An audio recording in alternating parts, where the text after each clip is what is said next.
I'm going to make a few short videos to catch up after last week's class on Kathleen Jamie's Sightlines. We ended up taking almost 2 classes to do what I hope was a fairly informative close reading of Aurora, the first essay in the book. But I ran out of time, I think, to talk about the rest of the book and to say some things about her writing that I hope will be relevant and useful. So I'm just going to do some quick read-throughs of a couple of the essays now, and hopefully that'll supplement our class lectures. So a couple of the things that we drew out of Aurora that might be useful to remember. So again, Aurora is the first essay in Sightlines. Were her kind of Jamie's insistence on the idea of the quest, both in the sense of a kind of quest romance, and more importantly in its epistemological sense of the discovery or the unpacking of self-knowledge. In Aurora, you may recall, she describes a trip she takes to a fjord in Greenland where she encounters with a group of other fellow tourists, I think as she calls them, the Northern Lights, the Aurora Borealis, as well as making a brief landing on the shoreline, the upper shoreline of that fjord. Shorelines, I've said this before in class, but I think I can reiterate it. Shorelines seem to be a favorite landscape for Kathleen Jamie, both in her poetry and in these essays, because they are landscapes that are transitional or medial, somewhere in between. So that may be the second point I want to recall that we made around Aurora, and that is that Jamie focuses on a kind of state of being, one of you mentioned it as an epic, one of you, that is the students in the class, mentioned it as part of a convention of epic narrative. The narrative in epic poems being in middles is what I would say, or being in the middles, or you noted that the essay begins in medias res, in the middle of things, as do many classical epics in Latin and Greek. So Jamie seems to be borrowing that structural feature and adapting it.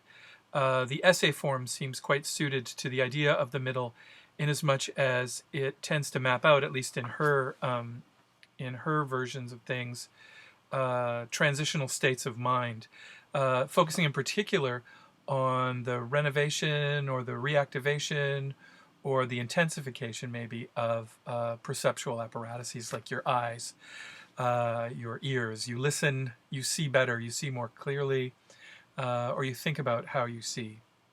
This means that I suppose modally the essays tend to focus more on, and maybe this relates formally back to the first point I was making about Aurora and about the essays, to the mode of the question.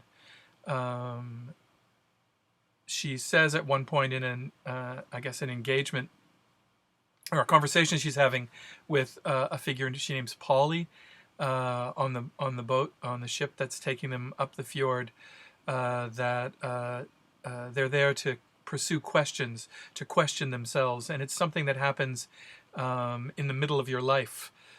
These are essays in some ways that focus on some version of middle age. The question, every sentence in the essay obviously isn't a question, but the question as a kind of mode suggests a certain open-endedness, a certain interest in opening oneself up to experience and in opening language as well.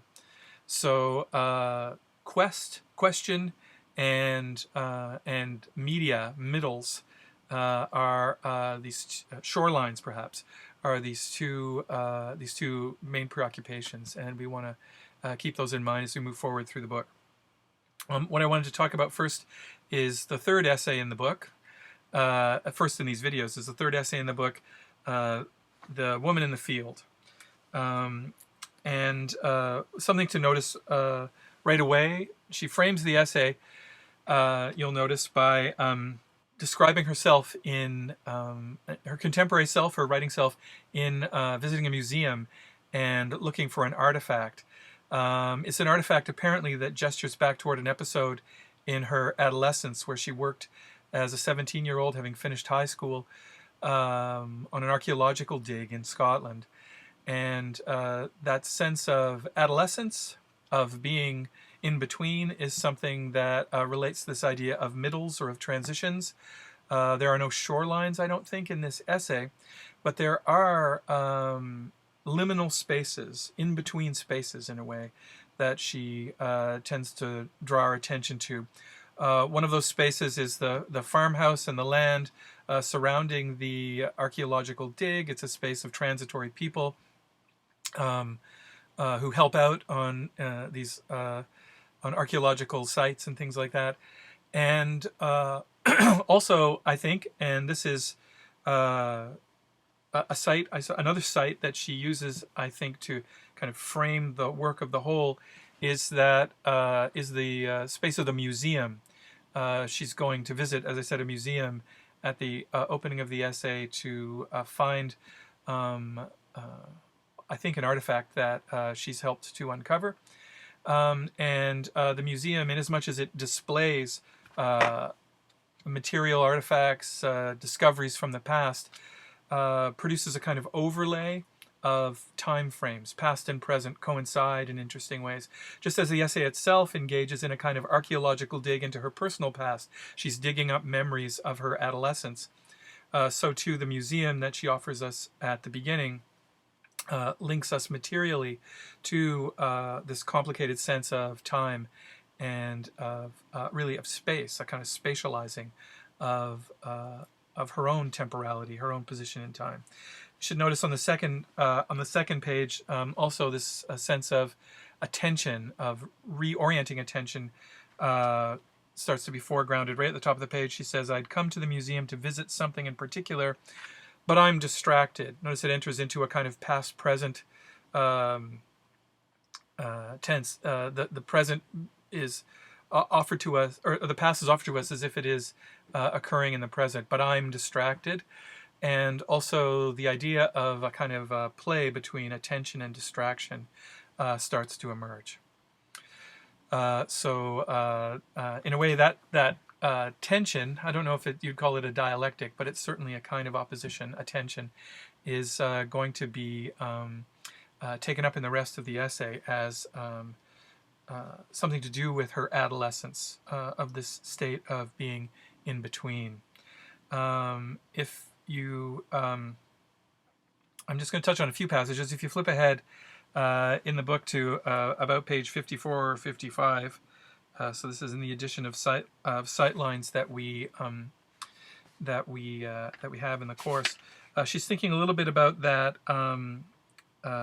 trowel that she was asked to bring along on the dig. Remember that it's cast, not welded, so there's some kind of connection to what she understands as, what she sort of depicts as sort of mystified, a mystified sense of Neolithic metal casting and metal work. So it's there's some kind of connection to the society, to the culture that she's involved in digging up. She says, it was a sensitive tool. You learned to feel or hear the grind of an earth-hidden stone or pottery shard before you saw it. Notice how that particular sentence, that's at the top of, in our edition pages, or of page 54, notice how that particular sentence creates a kind of synesthetic structure where feeling and hearing seem to trump the visual, and there's some kind of tactile interaction with earth, with ground. You're digging down into a past, and you're also materially interacting with that past. As the paragraph proceeds on, she comes back to this idea of, as she says, this is on the next page, the feel of earth. But what she's learning here, notice that her posture is as well, both as this adolescent that she's describing, and I think as the sort of adult voice that's reflecting on that past. Notice that her posture is that of a student. So if we think about the idea of the question and idea syntactically, And about this sense of openness to experience that I was trying to describe, there's a certain value she places on being, rather than an expert, a student, a neophyte, someone who hasn't yet come to grips with whatever it is that she's experiencing, but is still self-consciously and still a bit reflexively enmeshed in those time flows, in the unfolding of her experience. So she learns to feel or hear before she sees. There's some sense of coming to understanding if vision and if the visual and seeing are associated with a kind of epistemological surety, with coming to understanding, with arriving in a certain sense, then hearing and feeling are approaches rather than successes, that you remain open and inclined towards some kind of future. She says on the next page, I liked the bite on the point of the trowel as it scraped back a layer of soil, the feel of earth. Jamie's a very accomplished poet, so you can hear the textures of those words unfolding with a kind of melopea. There's a lovely play of L's and more plosive and bitey sounds in K's and T's and P's and B's. But all that's directed towards some kind of feeling into ground, some kind of connection to Earth itself, some kind of effort to establish, I suppose, what you might refer to as an autochthony, as some sense of genetic connection to the place that involves soil and earth. Prehistoric people, she says, may not have had airplanes, and there is an airfield near the archaeological dig that seems to remind her of this. But she thinks of survey airplanes and sort of crop marks as involved in the discovery of Neolithic henges and things like that. She says, so prehistoric people may not have had airplanes to reveal the face of the earth to them. Understanding, revelation, disclosure. She's going to participate soon in a kind of exhumation, an opening up, again, some sense of the open of a Neolithic tomb, or kist, as she calls it. But in any case, there's this idea of knowledge as revelation, as seeing from on high, she says. Neolithic people may not have had that, she says, but they could certainly read a landscape. In her empathetic relation that she's trying to develop as in her depiction of herself as an adolescent to Neolithic people, to prehistoric people, in that compilation of time frames, it's worth noting that she moves through feeling and hearing, these kind of opening of the sensorium, tactility and contact with earth. She moves through all that toward a sense of reading. There's some kind of now gesture add an inclusion of the linguistic in all of this. And it's important to remember, again, quite reflexively, that Jamie is a writer here and that she's engaged with words. Shortly thereafter, and we looked at this a little bit in class, but she comes to the idea of the feature. She says, features happen when under your trowel a something, you know not what, a true earth mystery begins to loom up. The archaeologist's skill is in telling a something from a nothing, human intentionality from nature or chance. They learn, she says, to read stones. So Jamie, the adolescent here, is not an archaeologist. She's a helper. But it's significant that, again, the activity of reading a landscape is connected to language. That is maybe the overlay of words onto that space, the emergence of some kind of text, as in texture or textile even, from that particular space. And maybe more than that, in its kind of hermeneutic sense, as you read to interpret, you read to understand. Reading is a form of scanning and of visual acuity, in this case, reading stones. It's worth remembering, of course, these are Neolithic people, Stone Age people that she's connecting to here. She feature 555. She soon mentions it's a particular feature, and then it's something that's significant now, something that is a sign that of archaeological value of a past that we can connect to somehow, and that may have things that end up in a museum, open to interpretation, open to reading and rereading, in order to produce some sense of historical engagement or historical connection. On page 62 in the edition we have, you'll notice that Jamie's inclination is also to attach words to that activity. So she says the Latinate inhumation was a word I learned on that site. There's learning again. The posture of the student, of the questioning or open-minded student, and it's an acquisitiveness that relates directly to the texture, the etymology, to the historical feel of words themselves. So inhumation, the etymology is remarked as Latin, so it already gestures at a prehistory of English speech and of the English plays. The Latinate inhumation was a word I learned on that site, in that place. Everything is cited, connected to ground and earth. Inhumation, she says, being distinct from cremation, as a way of disposing of the dead. But the old word kissed I already knew. So she learns, but she already brings something to this. Kissed with a K, it lingers in Scots as the word for a chest or box.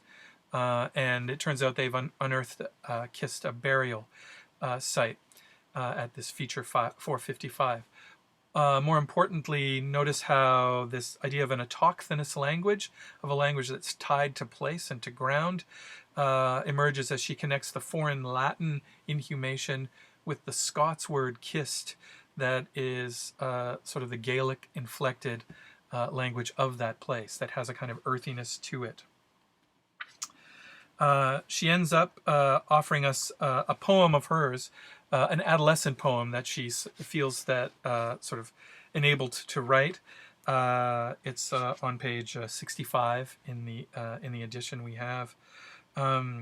She says, we can just read a little bit here. It's called Inhumation. So she takes this word she learned and rewrites her experience of uncovering, or being a part of, a witness to, really, the uncovering of that burial site, the opening, the lifting of the capstone and the opening of that grave.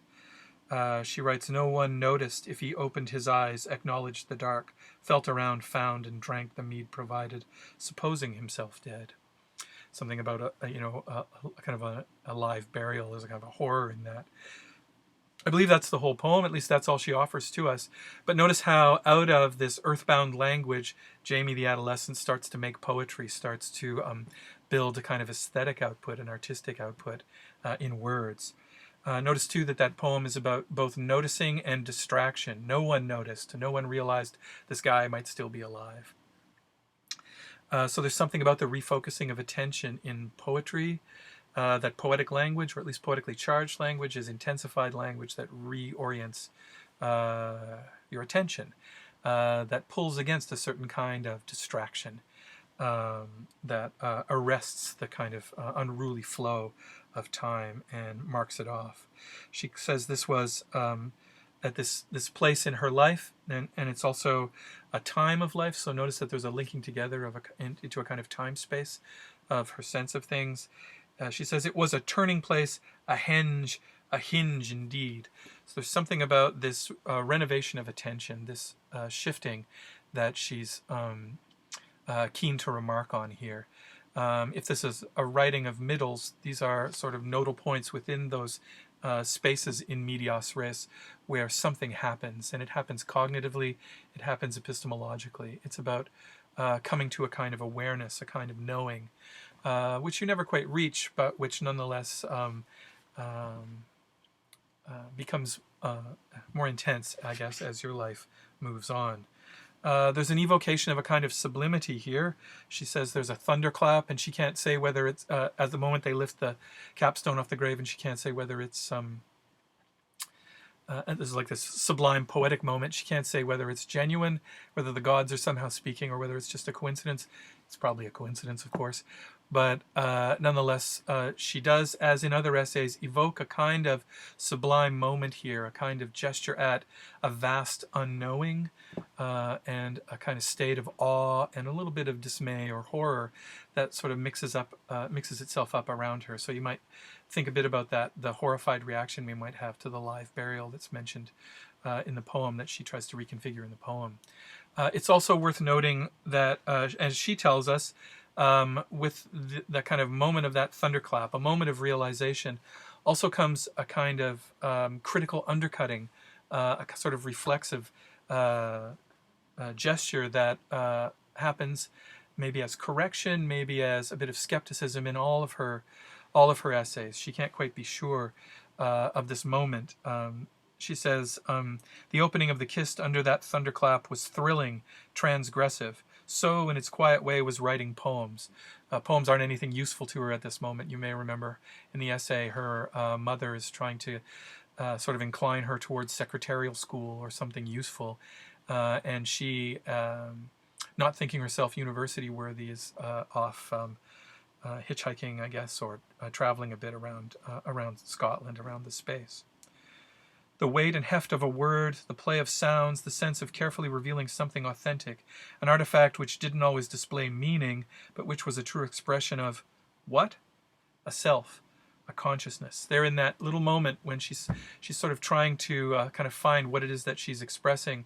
You have the essay syntactically, what? She interrupts herself, enacting a bit of doubt and opening itself up. Notice that that's the interruption is in the form of a question, and kind of takes away from the syntactical surety and the kind of cognitive surety of that sentence. She's not quite sure where she's going with this, and that, in a sense, that lack of surety is actually a mark of what we might understand in these essays as her sense of self or of voice. It's a voice that doesn't stabilize, but is always adrift, always moving through shorelines, opening up spaces, going into archaeological sites, looking through microscopes, whatever it is that she does. That self never settles, but is often interrogative and often unsure, deliberately unsure of what it is and where it is and who she is. The another point worth raising is one she makes a little later in the essay, is that she's changed the gender of in writing her poem, she's changed the gender of the person they discover in that kiss. It's a woman's body, and in a way, that opening up onto women's bodies and an embodied sense of the past produces a kind of identification and misidentification in Jamie's essay. She is a version, as an adolescent, of that woman in the field. It's a kind of transitional moment as she goes from being a teenager to being something closer to an adult. And there is something in self-discovery here that we can understand.